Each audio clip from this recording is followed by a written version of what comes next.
কুমিল্লায় জীবন্ত ছাগলের ওজন বাড়াতে ব্যবসায়ীদের অভিনব প্রতারণা, ৯ ব্যক্তিকে বিভিন্ন মেয়াদে কারাদণ্ড। বিস্তারিত দেখুন আবু বকর সিদ্দিকের তথ্যচিত্রে। কুমিল্লার ১৪ গ্রামের মিরসানি পশুর হাটে জীবন্ত ছাগলের ওজন বাড়াতে ব্যবসায়ীদের অভিনব প্রতারণার সময় ৯ ব্যক্তিকে হাতে নাতে ধরে বিভিন্ন মেয়াদে কারাদণ্ড দিয়েছেন ভ্রাম্যমাণ আদালত। উপজেলা প্রশাসন জানায়, অভিযোগের ভিত্তিতে বুধবার ৯ এপ্রিল সকালে উপজেলা নির্বাহী অফিসার মোহাম্মদ জামাল হোসেন ক্রেতা সেজে পশুর হাটে উপস্থিত হন। এ সময় কিছু ব্যবসায়ী প্রতারণার উদ্দেশ্যে বিভিন্ন জীবন্ত ছাগলের পেটের মধ্যে জোরপূর্বক পাইপ ঢুকিয়ে পানি ঢেলে ওজন বাড়াতে চেষ্টা করেন। এতে ৯ ব্যক্তিকে হাতে নাতে আটক করতে সক্ষম হন তিনি।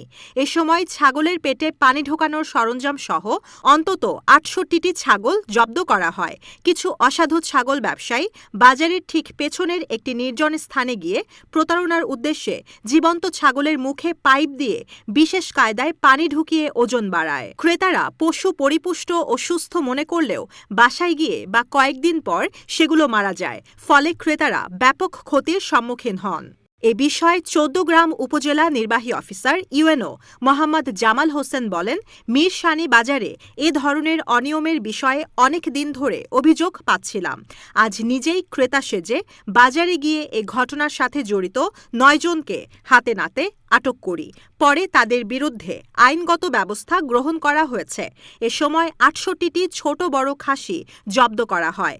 এর মধ্যে একটি খাসি মুখ ও মলদ্বার দিয়ে পানি বের হতে থাকা অবস্থায় তাৎক্ষণিক মারা যায়।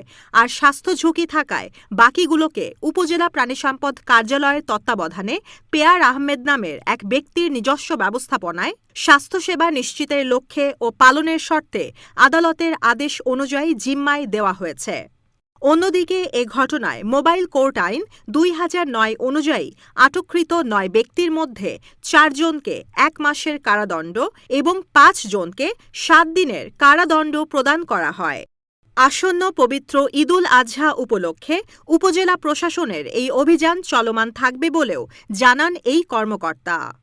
ছাগল ধরেছি, তার ভিতরে একটি ছাগল মারা গিয়েছে। এই জন্য আমরা এখানে হলো যে আসামি ধরেছি, যাদেরকে হাতে হাতে ধরেছি। এর ভিতরে কাউকে ১ মাসের কারাদণ্ড দেওয়া হয়েছে, কাউকে ৭ দিনের কারাদণ্ড দেওয়া হয়েছে অপরাধের গুরুত্ব বিবেচনা করে।